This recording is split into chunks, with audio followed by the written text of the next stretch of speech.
Thanks everybody for showing up. Yeah, so I'm just a average guy with an extraordinary set of experiences, kind of odd set of skills, I guess. And how it came about in 1987, I was minding my own business. I was a typical single 37-year-old guy riding around in my car like I am now. Doing my business. I was a sales rep for a medical supply company. One day I stopped at a 7-Eleven, which is a convenience store. I assume you have those in your countries as well. Well, I had some time to kill and I bought a cup of coffee. It was in the morning.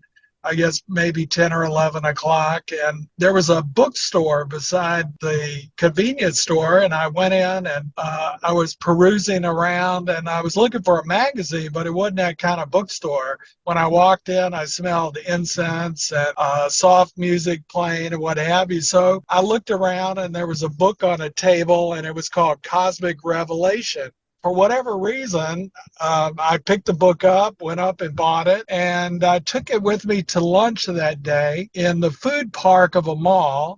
So I bought some Chinese food, like Panda Express. I don't know if you guys have those where you are, and then all of a sudden, I start to feel this warmth all over my body, and the next thing I know, this electricity is flowing through me, and all of a sudden my ego dissolves and I'm like one with the universe sitting in the food park of a mall. And I have no idea what's going on other than it's very pleasurable, and I look around the room and I could see everyone's energy patterns around them, and all of a sudden I know exactly who I am, why I came to earth, what my purpose was, what the whole story is regarding how the earth experience is. I was like I was allowed onto the back lot of movie production company, and I could see how everything operated. I kind of knew everything, and then it lasted for a few minutes, and then it closed back up, and my ego reconstituted itself, or my sense of self, and then I was kind of left with the aftermath of that. Well, obviously I was very giddy and emotional about it. I had to go make some sales calls, and I was like, what do I do now? After you've gone off the reservation like this. The next weeks, months, and years, this thing evolved into energy running through my body as I was sleeping, out-of-body experiences, visitations from beings. All these things started to happen to this perfectly normal guy who had no interest at all in anything spiritual. I just wanted to make sure I had a date for the weekend. That's all I was interested in. I wasn't going through any dramatic events in my life, any cathartic experiences. It was just a normal routine time in my life. Well, fortunately, I was working a job that paid me good money, and I had the money to go and try to figure out what was going on. I knew I wasn't having a psychotic break or anything like that. I felt perfectly fine. Fortunately, living in Virginia, I had the Edgar Cayce Foundation available and other places that allowed me to go and talk to people. And I went down there and they said, there's a guy that you ought to speak with. I think he's had an experience like yours. And it turned out it was a guy that was a professor there at their university that they have on the campus of the ARE, the Association for Research and Enlightenment. His name was Scott Sparrow. So I went to see him, told him everything that happened, and he didn't look surprised or anything. He said, well, what you had was a Kundalini opening. It sounded kind of weird and ominous and foreign to me, and I had him explain to me what it was. And he said it's a very rare thing in the West, but it does happen. And I said, well, how do you know this? And he said, because it happened to me. And I said, how long does it last? Because I didn't feel like I could handle this all this energy running through me and not being able to sleep. And he said it runs its course. It could be years. And that wasn't good news to me. So out of that came, these abilities to be able to travel out of body. And I'm a very curious person, and I've got sort of a go and discover attitude about almost everything. So I've kind of maxed out the potential of it as far as I know. And I met Jurgen because I read his books because someone had recommended them to me, and I thought his experiences seemed the most like mine. But actually, the people who had the experiences seemed most like mine were people who had near-death experiences. So I went looking all over the world. I haven't been to Australia, but I went to Sedona, Arizona. I went to Glastonbury in England. I'm trying to chase down what exactly is all this, because it was all new to me. I kind of fell into the New Age trap, spiritual bypassing and all of that. It was 1987, and Shirley MacLaine's book had just come out, so it was sort of the heyday of that sort of thing. And I tried all the new agey spiritual stuff. I was, crystals and all that stuff. It didn't seem to provide me any of the answers that I was looking for. In fact, it made me feel even more isolated and alone because I couldn't find anybody like me. I made peace with it. And so today I'm here talking to you. Yeah, that sort of found me. I didn't really go looking for it. I'm not the kind of person that goes looking for people to help. I'm not really a spiritual person per se. I don't even use that word I don't think I have it in either of my books. I'm just a person that looks at all of this as being sort of a normal thing that all human beings do. We just don't remember it. We're not aware that we're doing it, and then we don't remember it. Like everybody on this call separates from their body every night. You probably don't remember it. You go off and do things. You come back with it, and it seems like it was a dream. You've been off doing really important stuff. At least for half of the night, you're not going to probably remember any of it, but you might be helping people too. You might be doing what we call retrievals or assisting people with all the knowledge that you've accumulated through listening to people like me and Gordon and Jurgen and probably hundreds of others. You're well versed in all of these things to the point that you probably don't even know how much work you're doing out there, because we're multidimensional beings. In my case, I remember it. And because I can bring back the specifics of it in great detail, I think it makes me a kind of a reliable reporter for it. So I don't know if there's a multidimensional spirit referral service or what's going on out there, but I get dead people coming into my house, into my bedroom, basically being cordial bloke. I help them out. And I kind of figured out along the way what the best way to do that was. And that was to get them to a light source, because wherever there's light, the frequency is higher, and I can deliver them to someone that can move them on to the next level. In 1991, I went to the Monroe Institute. So I was there when Bob was there, and I got to know him really well. And, he kind of explained to us a lot of things, and I gathered some expertise in not only out-of-body experiences, but also in what we call retrievals, which are the ability to help people that are kind of in that in-between state and move them over into a space that they can kind of complete their transition. So, hi there. Well, let me just tell the people that are watching and listening right now. I first sort of noticed Mike when he was contributing to the TMI out of body Facebook site, group, and we get lots of people there having experiences. Some of them are saying things like, well, I've been having this stuff since I was a kid, but I was too nervous to tell anybody, and it's great to be here, that sort of a thing. But Mike, right away, I could tell he was on the path. I could just feel it. And I wanted to be supportive right away. And I tried to make any sort of helpful suggestions about guides and finding guides or using guides or, this and that. I followed his posts very closely and was fascinated at his rapid progress, or what I perceived to be his rapid progress. And I think we got to know each other that way eventually. And Yeah. I'm Hi, going, Gordon. Good. I'm glad you're on. Appreciate your contribution. well, for sure, Mike. I mean, you remember that. I remember it as sort of being about a year ago, but my memory's pretty faulty. But I do recall noticing your posts like right away. Yeah, I mean, so I've been doing this for over 35 years now, and I've been writing about it, I don't know, since probably on Facebook since 2017. That's when I published my first book. I had like 5,000 friends back then, and then Facebook canceled my account because it, I posted this.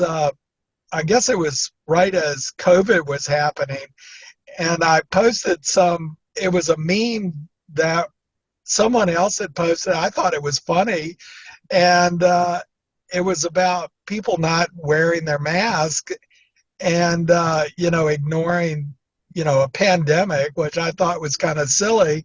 And Facebook canceled my account, and I had to start a new account. So maybe you Mm. picked me up after that. I don't know. I think so. I don't remember that. It seems to me it was about a year ago. But like I say, I was struck right away. I thought, here's somebody that's on the path and he's going to make rapid progress. And I just know these things because I've been doing it for so long. Right. Yeah. So I don't know what path I'm on, but whatever it is, I've completely acquiesced to it and enjoying it. So, but it's great to talk to you.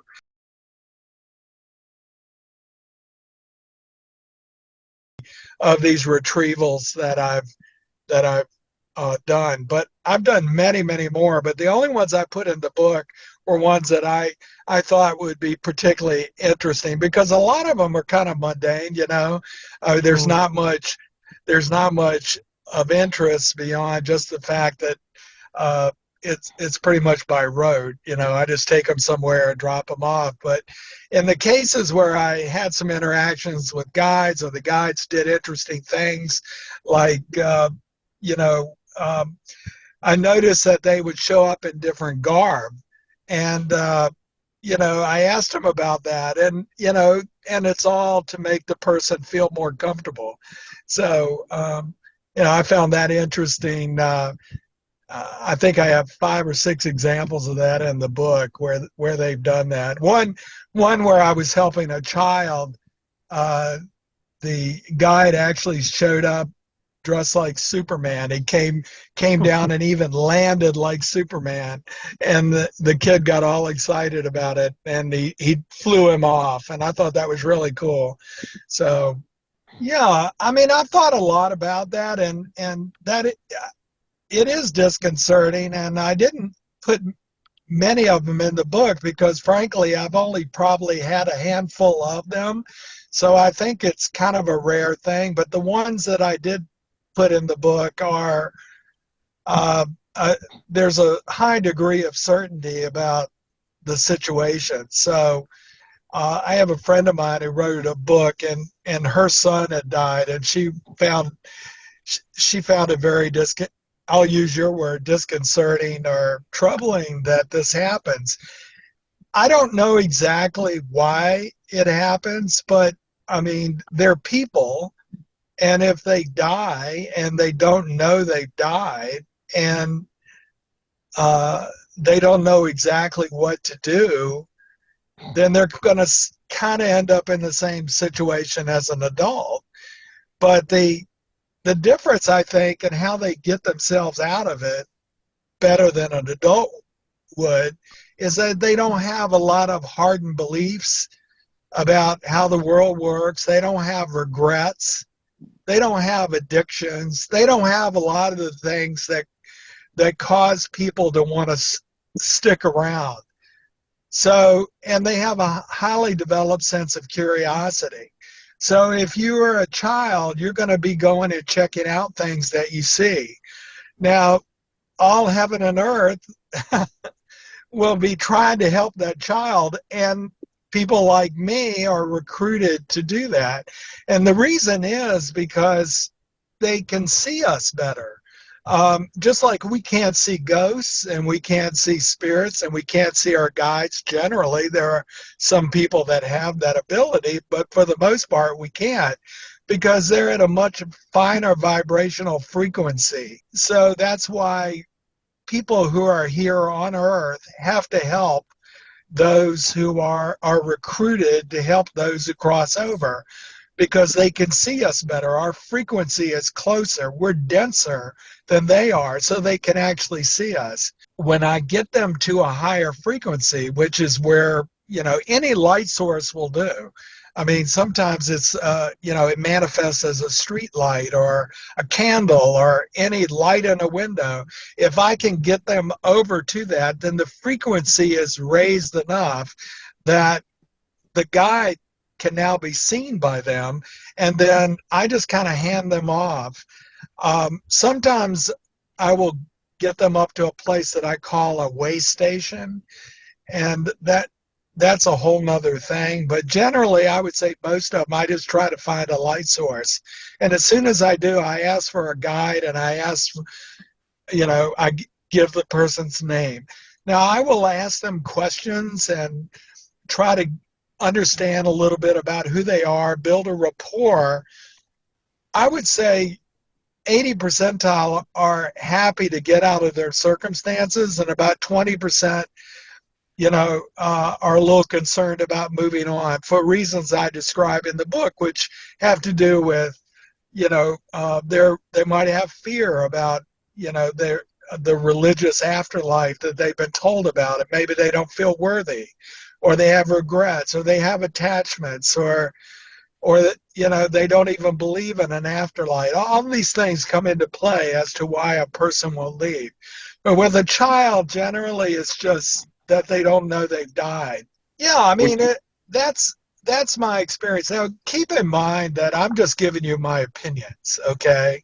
So when it comes to, these experiences and these regions or frequencies or what have you, I mean, all I can do is surmise. I have to give my best guess about what's going on.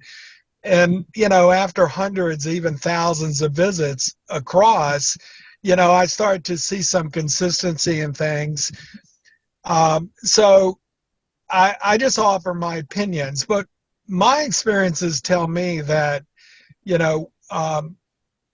the persona that we occupy as a human being is just one part of a multi-dimensional aspect of who we are. And we're living in these different dimensions simultaneously, sometimes even having parallel lives in this reality or having them in other dimensions. The many worlds theory, you made this choice, you married this person instead of the person that you married. All these different things are going on simultaneously. And so this aggregate of information is provided back to us into our master database. But for the purposes of living in this particular lifetime, our brain acts as a filter. And, it protects us by not letting all this information show up at once. We should be very grateful for our ego, for our default mode network of our brain. It does a great job in locking us into this reality system. And but at night, that gets loosened. And we have the ability, and this is different for different people. It's sort of like playing a video game. If you just pick up a video game and you start playing, you're not going to be very good at it. But if you do it every day for 37 years, you're going to reach lots of different levels of that video game, and they're going to reveal themselves to you, and you can be able to do things that the novice, the initiate, can't do. And so we can't always compare ourselves to others. This whole thing of dreaming and out of body experiences and traveling and, multidimensional access depends on us individually. How much time and effort have we given to it? How much time and effort have we given to the game of golf or the game of tennis? You can get better at these things. You can get more advanced. You can have the ability to access things that other people can't, but they want to explain to you reality from their perspective, from their point of view. They're still playing Pong. This is not a using this as a pejorative, around people's abilities. But if you work hard, if you worked a lifetime to do this, you're going to get good at it. And people like Gordon and Jurgen and I mean, frankly, we're good at it. We're skilled. They really don't know that they've died, and that, and that's not all that unusual. People who die quickly, like in an automobile accident. You probably saw the movie Ghost, right? Yeah, or The Sixth Sense. Well, I think these movies are valuable because they actually uh, are good demonstrations of what actually happens to some people. They just don't know that they've died, and that's what Right. happened to these children. They're not really in any danger. Yes. I mean, it's Right. just basically, it just looks odd to them, but I found that they figure it out better than adults do. Yeah, well, yeah, so there's really not any controversy about that among people that do it. And I mean, I've addressed this a lot in both my books. The problem with trying to reproduce these things that meet the scientific method. When we get out of the body immediately, even though it looks like the same reality that we're in when we're, fully in our body, it's not. It's been shifted. And that shift is enough that, like, you can't just go and read cards, can't travel to a location and read cards very well. I mean, those cards could have, because time is not like it is in physical reality. So we're used to linear time. But as soon as you phase out of your physical body into an out of body state, you may enter into a whole nother time. So let's say they set a target for you to show up in a room and read the numbers off of a board. Well, you may get there and that board is 3 days in the future or 3 days in the past. Those numbers may not be there. Well, with the scientific method, it needs to be reproducible, and it doesn't work well. Of course, this has been around since the 18th century. Classical physics and the scientific method, it doesn't work well with psi. It's hit or miss, and that's not enough to satisfy contrarians or people that think of this as being controversial. It doesn't work well, and I think Robert Monroe had some successes, but here's what I offer, is that millions of people have had out-of-body experiences through the near-death experience, and I think about 30% of them speak to hovering above the body, and out of that, a pretty high percentage recant what they saw and the conversation that they heard. Now, if someone needs more proof or evidence than that, then they'll have to keep looking. But I mean, that's the sort of veracity that would stand up in any court of law. A reasonable person would believe that something was true that was reported by hundreds of thousands of people, and yet for whatever reason it's not enough for science. Yeah, and near-death experiences and out-of-body experiences, or any experience in life, is not this monolithic thing that I mean, it's as variable as there are people.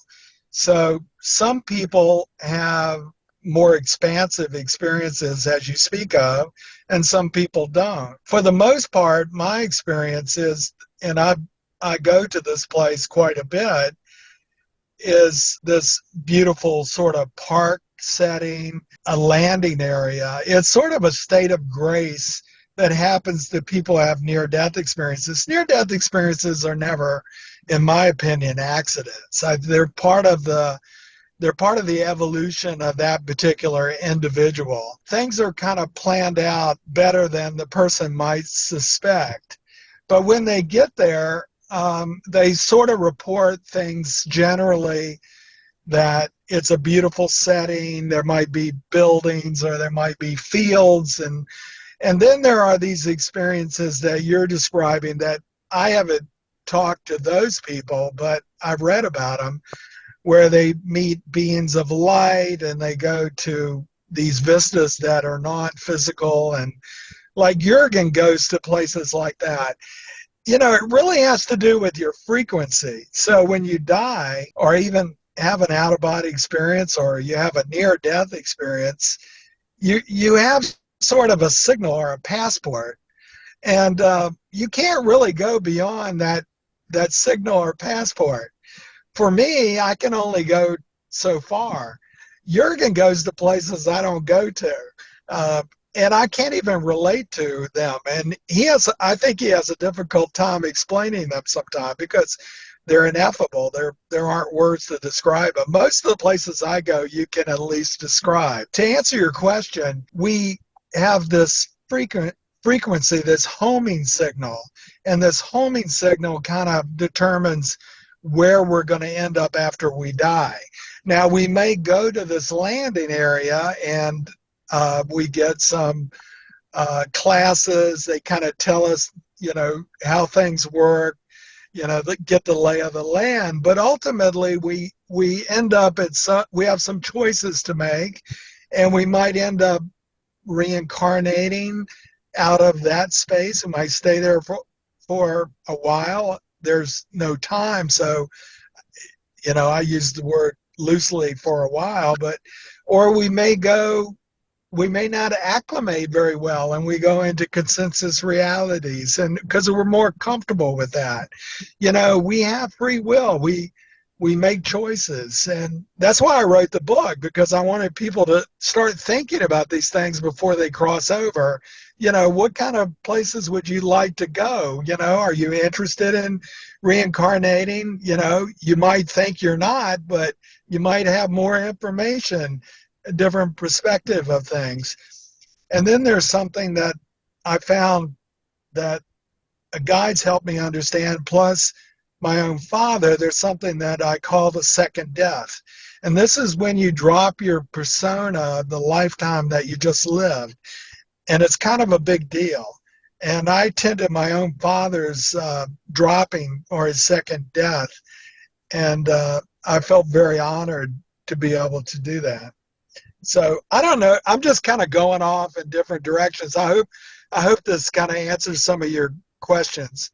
You know, I have no idea. I don't know how it works. I don't know that everybody does it. I mean, I think it's a stage of the process that one can choose to do. I mean, that's my feeling, but again, I can't know. I mean, all these things are above my pay grade. You know, I'm just a low level employee of the universe. I just love the idea about the park because I went to Monroe maybe 6 or 8 years ago. There was a lifeline, you know, because I come from Australia, it's a long way to go for 1 week. So I thought, well, there is another one after that. It's Lifeline. No idea what it even means. Maybe just stay for another week, you know, it's cheaper. And so then we were asked to go where you said the park. We were asked to go to the park. It was super, super, super real. And then a little girl came next to me with a scooter and she goes, oh, what's your name? And I told her. And then a woman stood behind her and said, she doesn't belong here. And I was really annoyed because I thought, well, you all belong here. Why don't I belong here?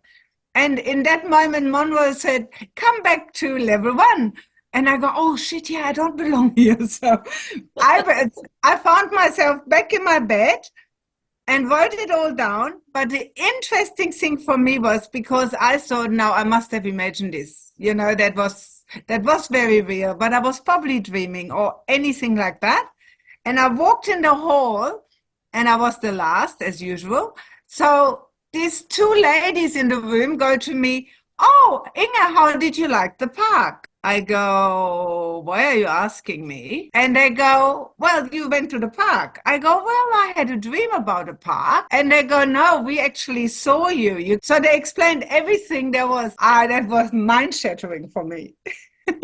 Mind-shattering, but such a good experience. I think that's the kind of verification that Munro did, where he would have different groups of people go out of body and be able to report on each other and shared experiences. In relation to verification, there were groups of out-of-body experiences going out together and then reporting back on common experiences. Yes, I didn't do that.